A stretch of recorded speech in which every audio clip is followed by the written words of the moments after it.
Elles sont partout, dans nos rues, dans nos magazines, à la radio, à la télévision et même jusque dans nos poches. Derrière elles se cachent de puissantes agences internationales et rien qu'en 2024, les entreprises du monde entier y ont investi plus de 1000 milliards de dollars. 1000 milliards, c'est ça. 1000 milliards de dollars. De quoi financer l'État français pendant 2 ans, à l'aise. Elles ont le pouvoir d'influencer nos comportements et de nous pousser à consommer toujours plus. Ce sont les publicités. Conçues par des génies capables de prévoir et même d'impulser les tendances grâce à leur talent presque mystique d'analyse de notre société. Tels des messages subliminaux, les pubs auraient le pouvoir d'implanter en nous des désirs et des besoins. On raconte même que c'est un publicitaire qui a fait fumer les femmes. Dans les œuvres de fiction, cette mainmise diabolique sur nos esprits est souvent critiquée. Mais peut-être aussi un peu fantasmée. Car au fond, une éternelle question demeure. Est-ce que la pub, ça marche vraiment ? Ils font chier avec leur pub, là. Merci pour cette De toute façon, ça sert à rien. C'est ce que nous allons voir dans ce nouvel épisode. Bienvenue dans Corporate.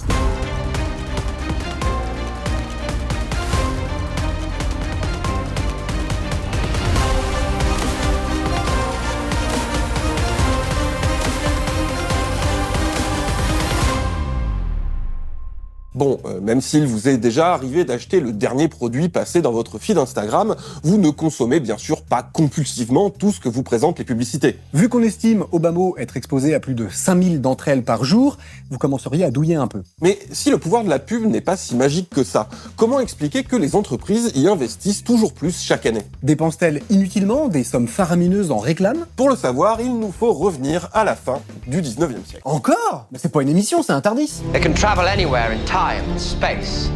La révolution industrielle entraîne une mécanisation et une augmentation massive de la production et donc de trucs à écouler. Et ça tombe bien puisque l'imprimerie aussi s'est massifiée. Naît alors tout un nouvel imaginaire, celui des affiches, des magazines, des spots à la radio, du cinéma, puis à la télé, bref, de la publicité. Publicité qui a rejoint la culture populaire en général au point de servir d'objet décoratif. Cette émergence s'accompagne d'un nouveau métier, consultant en relations publiques. Les publicitaires, hein, c'est juste des publicitaires. Qui, dès le début des années 1900, au même titre que les entrepreneurs, auront réussi à s'auréoler d'une aura mystérieuse, oserait-on même le dire, d'un mythe, comme Édouard Bernays, l'inventeur de... La sauce. Quoi ? La sauce Bernays ? Mais non, des nouvelles techniques de manipulation de masse, de la propagande moderne et du marketing. Pas mal non plus. En tout cas, c'est comme ça qu'il est considéré, encore aujourd'hui, si l'on en croit la flopée de documentaires et autres sujets de médias sociaux consacrés à sa vie et à son plus incroyable fait d'armes, avoir fait fumer les femmes. Imaginez le coup de génie. Nous sommes en 1929, Édouard Bernays a 38 ans et sa propre agence de relations publiques a déjà une solide réputation. Il n'hésite pas à se vanter d'être le double neveu de Freud, de par la sœur de son père, Martha Bernays, épouse de Freud, mais aussi de par sa propre mère, Anna Freud, l'une des sœurs du psychanalyste. Une famille versée dans les mystères de l'esprit. Vous notez tout ce que je dis ? Ah non, moi je dessine des bites. C'est aussi le grand-oncle de Mark Randolph, le cofondateur de Netflix, ce qui fait de ce dernier l'arrière-petit-neveu de Freud. C'était vraiment très intéressant. À ce moment-là, les contraintes sociales qui pèsent sur les femmes sont nombreuses et notamment ne pas fumer en public. Alors évidemment, cette image de bienséance ne correspond pas tout à fait à la réalité de leur pratique sociale. Mon pharmacien m'a conseillé un nouveau produit. Le nom est joli, héroïne. Ça donne envie.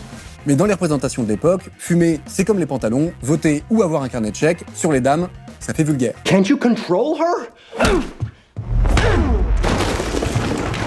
C'est donc un immense marché qui échappe à ce merveilleux cancérigène. Et c'est là que Bernays entre en jeu, au service de l'American Tobacco Company. Il invite plusieurs suffragettes à allumer ce qu'il appela des torches de la liberté devant les objectifs des journalistes qui pensaient tous couvrir un happening féministe. Et boum, les femmes se sont mises à fumer. Et c'est Bernays qui avait allumé la mèche. Putain, il est fort.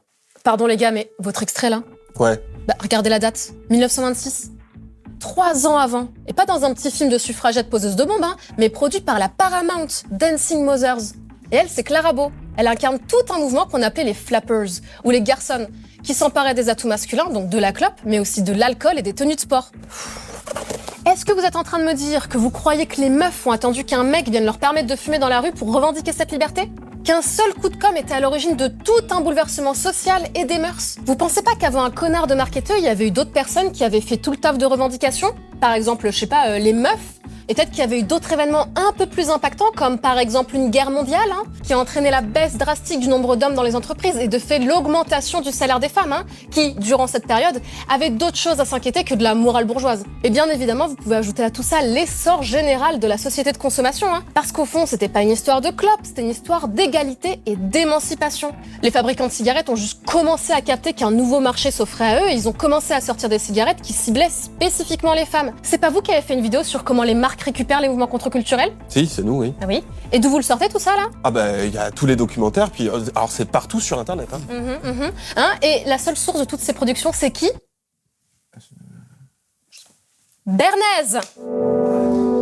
Within 5 weeks, the smoking rooms of theaters in New York opened their smoking rooms to women smoking. Tout au long de sa vie, il a raconté dans ses livres et ses interviews cette incroyable histoire selon laquelle il aurait à lui seul réussi à faire fumer les femmes. Mais attends, t'es en train de nous dire que son plus grand tour de force, c'est pas d'avoir permis aux meufs de consommer des clopes, mais bien de nous avoir tous convaincus qu'il était à l'origine d'un phénomène social bien plus large sur lequel il avait aucun contrôle. Exactement.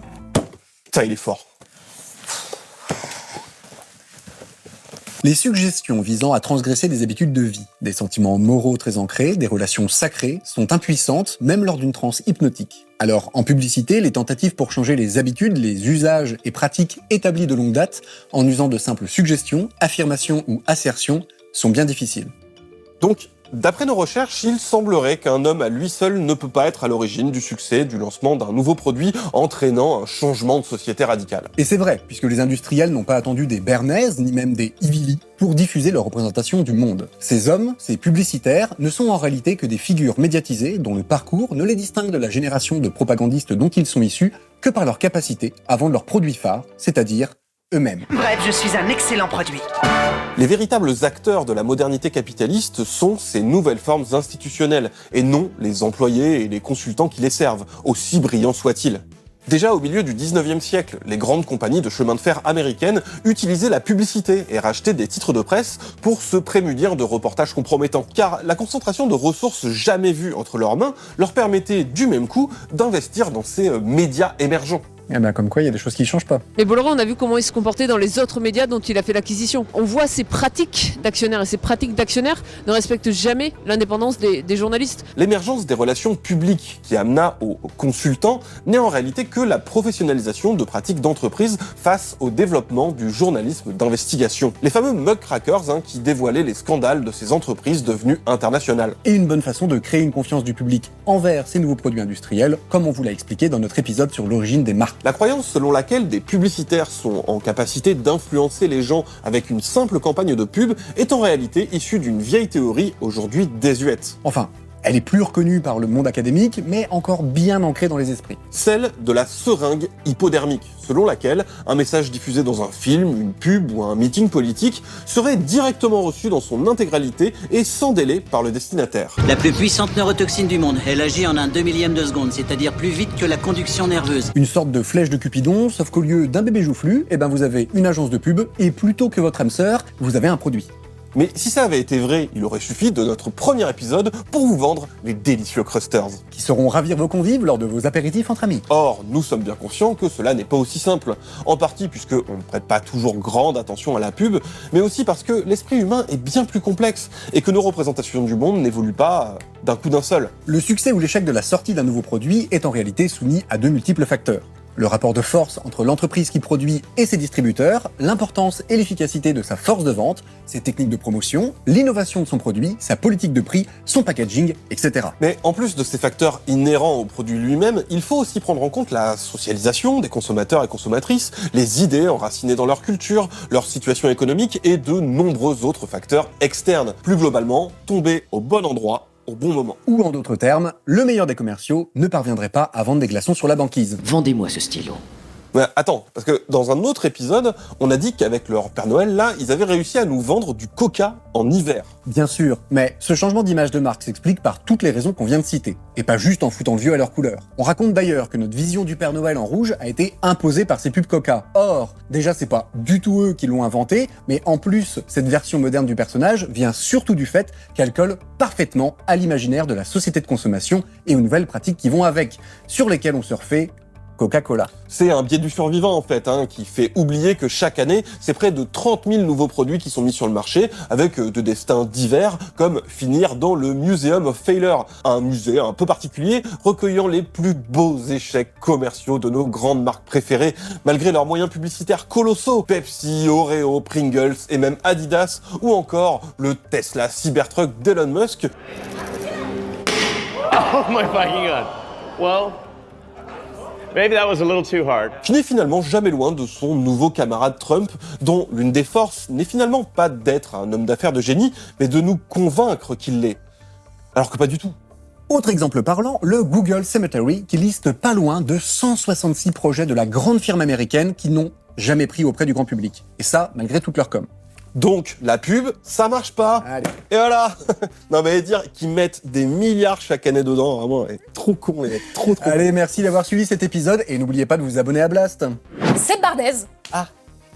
Merde. Non, bien sûr, c'est bien plus compliqué que ça, et en fait, c'est même bien pire que ce que vous pensez. Merde. Ouais, au fond, ce que va faire la pub, c'est contribuer à créer chez nous des représentations sociales et culturelles, des valeurs, des imaginaires, et surtout, elle va les entretenir. Parce qu'au fond, qu'est-ce qui se cache derrière une publicité ? Si tu mets tes lunettes de consommateur attentif, c'est quoi le message là ? Consommer des crusters. Eh ben bravo, champion. On te la fait pas, toi. T'as vu ? Non mais en fait, attends. Essaye plutôt celle-ci. Le rôle d'une femme, c'est que ses enfants soient bien nourris en s'assurant de tout faire pour leur fournir un goûter suffisant qu'ils pourront emporter avec eux à tout moment, sans quoi eux et tous les autres parents sauront que vous êtes une mère indigne. Oula, c'est un peu énervé, non ? Ouais, bah dis-toi que dans les années 30, ils étaient moins subtils, ils l'écrivaient carrément sur l'affiche. C'est vrai que dans les années 30, ils étaient pas très subtils. Please come back when you can afford to make a purchase. Your kids are starving. Carl's Jr. believes no child should go hungry. You are an unfit mother.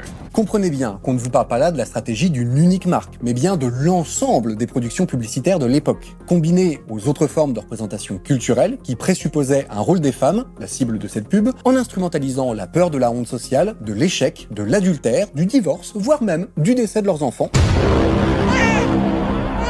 Ce qu'on appelle dans le jargon de la publicité anxiogène, ou à l'inverse, en glorifiant certaines pratiques sociales.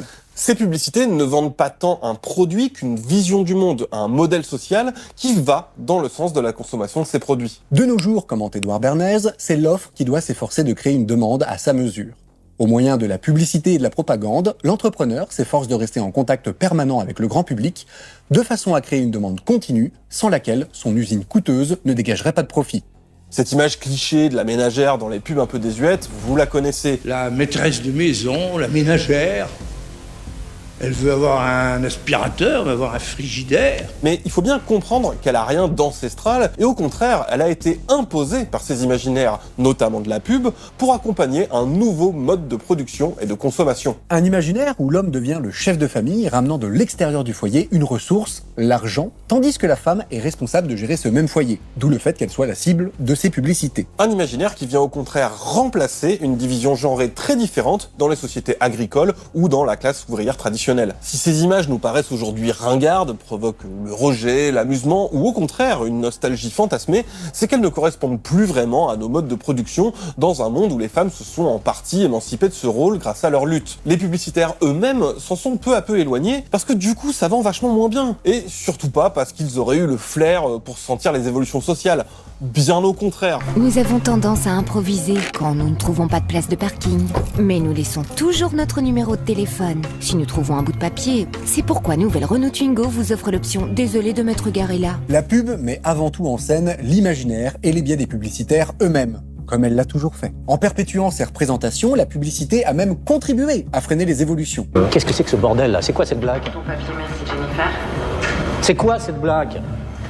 Chef, écoute, tiens tes gars, là, parce qu'on part encore dans n'importe quoi. Non, excusez-moi, je suis pas raciste, mais non. Hein. Et comme vous le savez, malgré l'exploitation commerciale de ces dernières, comme dans le cas de Bernays, la pub Aujourd'hui comme hier véhicule toujours d'autres représentations sexistes. Elle contribue tellement à forger les nôtres que ces pubs à l'ancienne sont devenues l'image fantasmée qu'on se fait collectivement de ces années-là, alors qu'en plus d'avoir contribué à leur inertie, elles étaient déjà faussées à l'époque. Une étude américaine de 1950 avançait que dans les foyers, les courses étaient faites par les hommes dans un quart des cas, en couple dans un autre quart, et que leur proportion ne faisait qu'augmenter. On est bien d'accord que ça laisse quand même la moitié des cas où les femmes s'occupaient des courses seules, mais ça démontre que la réalité était bien loin de l'image immortalisée par le papier glacé des réclames. And I said, honey, I'm home.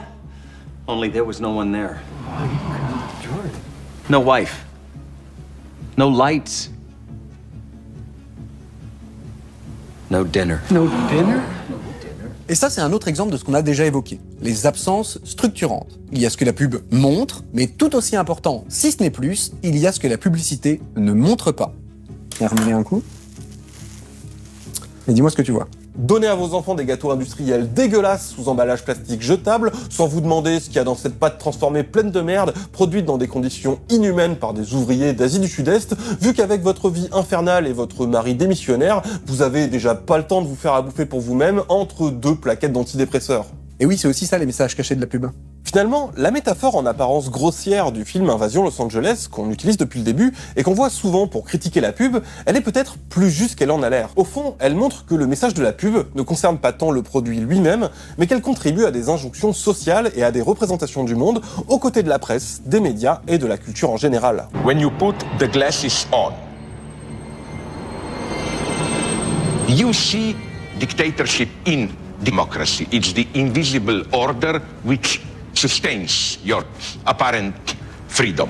Tout ça n'est finalement pas le résultat d'un message subliminal publicitaire, mais de l'effet cumulatif d'une machine de communication entière, qui s'est professionnalisée et imposée dans notre culture, jusqu'à imposer notre culture, par un ensemble d'actes combinés, sans être coordonnés. On comprend alors que si un publicitaire seul ne peut pas vendre de glace sur la banquise, un système publicitaire entier peut entretenir l'idée qu'il est tout à fait normal, et même souhaitable, d'acheter de l'eau en bouteille alors que les gens ont l'eau courante au robinet. Un autre gros barbu parlait de superstructure, le monde des idées, des représentations, produit par une infrastructure qu'il vient justifier, le mode de production matériel. En d'autres termes, les liens concrets entre la propagande moderne et la publicité n'ont rien de bien étonnant si on considère que la pub est en quelque sorte la propagande politique du monde capitaliste. Oh, mais comme t'y vas, carrément, propagande. Oui, mais parce que figure-toi que c'est littéralement comme ça qu'on parlait de la pub avant, mais comme le terme avait une connotation trop négative, Bernays préférait dire conseil en relations publiques. Et oui, c'est vrai que conseil en propagande, ça le fait moins.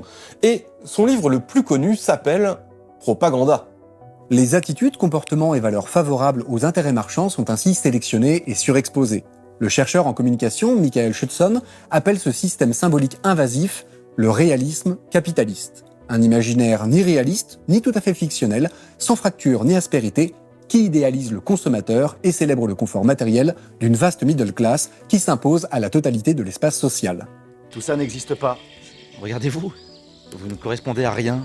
Vos looks, vos coiffures, vos dents blanches, tout ça.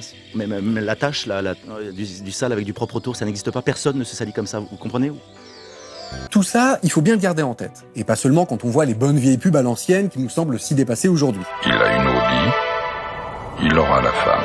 Au contraire, c'est face aux représentations actuelles, plus normalisées, où on a moins de recul, qu'il faut savoir enfiler les bonnes lunettes. Car si l'imagerie de la pub a changé, c'est que la société, mais aussi le mode de production lui-même, ont changé. On ne peut pas mélanger tous les aliments qu'on aime. Bonsoir. Bonsoir. Il y a une odeur horrible dans tout l'immeuble. C'est chez vous ? Oui, absolument. Bonne soirée. Vous voyez où on veut en venir ? Alors oui, si vraiment à ce moment-là vous pétez la dalle, que vous êtes en PLS dans votre canapé, peut-être l'exposition à ces pubs vous donnera envie de commander immédiatement à ce service. Mais peut-être aussi à un autre moment, ou même à un autre service. Parce que leur pouvoir réside dans l'accumulation et la normalisation de ces représentations et de ces pratiques. Ce qui fait que l'idée de commander vous aurait sans doute traversé l'esprit dans cette situation, même si Adblock avait fonctionné. Car vous avez déjà bien installé dans votre tête l'idée que vous vivez dans un monde où vous pouvez à tout moment faire appel à un livreur pour vous amener un repas directement sur votre téléphone. Que c'est possible, que tout le monde le fait et que c'est comme ça maintenant. Et attention, on cherche pas à culpabiliser les consommateurs ou les consommatrices en bout de chaîne, puisque justement, c'est le mode de production dans lequel on vit. Mais là encore, ces pubs contiendront leurs propres absences structurantes, à savoir représenter la vie des travailleurs des plateformes qui, dans votre vie comme dans ces pubs, se limitera à une brève interaction à la porte. Et certainement pas leur précarité, la difficulté, voire même les dangers de ce travail, le fait qu'il soit souvent issu de l'immigration, voire à la merci de ses services car pas régularisés, etc. Bref, si vous enfilez les lunettes pour voir de l'autre côté du miroir, eh ben vous avez l'histoire de Suleiman. Suleiman, moi j'ai besoin de sous. Demain, je te paye à 13h. Sauf qu'autant on aura peut-être moins envie de se faire un Deliveroo tout de suite à la sortie de ce film qui met en scène ces absences structurantes, autant le message d'un film ne pourra jamais rien contre l'effet cumulatif général des publicités. Et au fond, le pire, c'est que tout ça, tout ce qu'il y a derrière les services de livraison, eh ben on le sait bien. Vous le savez bien. Tout le monde le sait bien. Comme vous savez que la pub ment et nous vend un monde fantasmé. Personne n'est dupe. Advertising is based on one thing. Happiness. And you know what happiness is?